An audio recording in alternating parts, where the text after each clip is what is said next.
प्रेम से बोलिए सच्चे दरबार की जय। घरों में चर्चा, बाहरों में चर्चा, चर्चा पूरे सहरिया में। घरों में चर्चा, बाहरों में चर्चा, चर्चा पूरे सहरिया में। हमरा के घोषणा करदा गुरु बहिना, बड़ी आनंद शिव चर्चा में। हमरा के घोषणा करदा गुरु बहिना, बड़ी आनंद शिव चर्चा में। घरों में चर्चा, बाहरों में चर्चा, चर्चा पूरे सहरिया में। घरों में चर्चा, बाहरों में चर्चा, चर्चा पूरे सहरिया में। हमरा के घोषणा करदा गुरु बहिना, बड़ी आनंद शिव चर्चा में। हमरा के घोषणा करदा गुरु बहिना, बड़ी आनंद शिव चर्चा में। हम जहियो ससुर के बस में, हम जे छियो ससुर के बस में।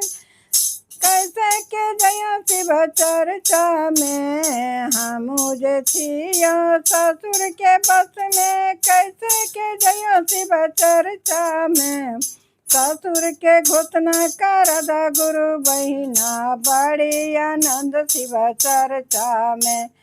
ससुर के घोषणा करदा गुरु बहिना, बड़ी आनंद शिव चर्चा में। घरों में चर्चा, बाहरों में चर्चा, चर्चा पूरे सहरिया में। घरों में चर्चा, बाहरों में चर्चा, चर्चा पूरे सहरिया में। हमरा के घोषणा करदा गुरु बहिना, बड़ी आनंद शिव चर्चा में। हमरा के घोषणा करदा गुरु बहिना, बड़ी आनंद शिव चर्चा में।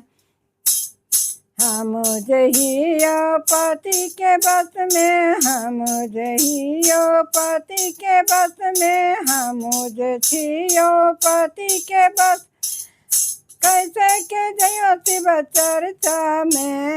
हम जे छियो पति के बस में, कैसे के जयो शिव चर्चा में। पति के घोषणा करदा गुरु बहिना, बड़ी आनंद शिव चर्चा में। पति के घोषणा करदा गुरु बहिना, बड़ी आनंद शिव चर्चा में। घरों में चर्चा, बाहरों में चर्चा, चर्चा पूरे सहरिया में। घरों में चर्चा, बाहरों में चर्चा पूरे सहरिया में। हमरा के घोषणा करदा गुरु बहिना, बड़ी आनंद शिव चर्चा में। हमरा के घोषणा करदा गुरु बहिना, बड़ी आनंद शिव चर्चा में। हम जहियो हम जे छियो पति के, हम जहियो बेटा के बस में। कैसे के जयो शिव चर्चा में, हम जे छियो बेटा के बस में। कैसे के जयो शिव चर्चा में।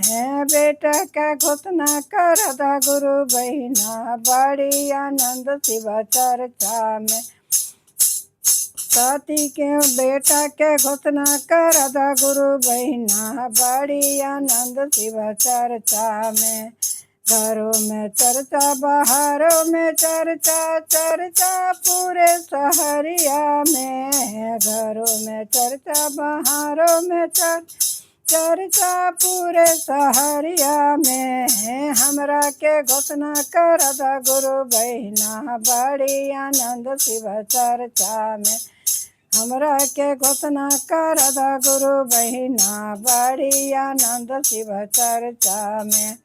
हमरा के घोषणा करदा गुरु बहिना, बड़ी आनंद शिव चर्चा में। प्रेम से बोलिए सच्चे दरबार की जय।